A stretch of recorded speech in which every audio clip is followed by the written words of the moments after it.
So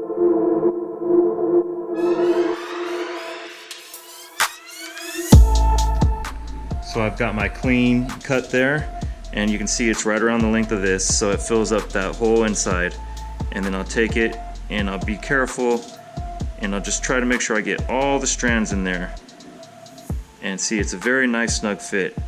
And then I will push it down. And once you have it there, this is our crimper that I'm using. And it works pretty simply. All you do is guide this in, and you will feel it where it wants to just sit there naturally. You drop this pin down, make sure you're centered, and you push your wire all the way in.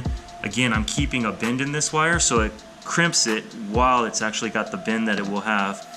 And it's got like a hollow sound to it until about there. Now it's solid, and I know I've gotten all the way down.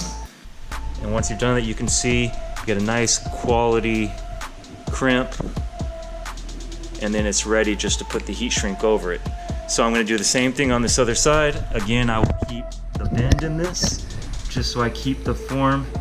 Push this all the way on, and I'm going to do the same thing again. Lift this up, slide it down into place, wiggle it around till I find the perfect spot for it, and hollow, get it hot, and they're solid. I know I'm in there.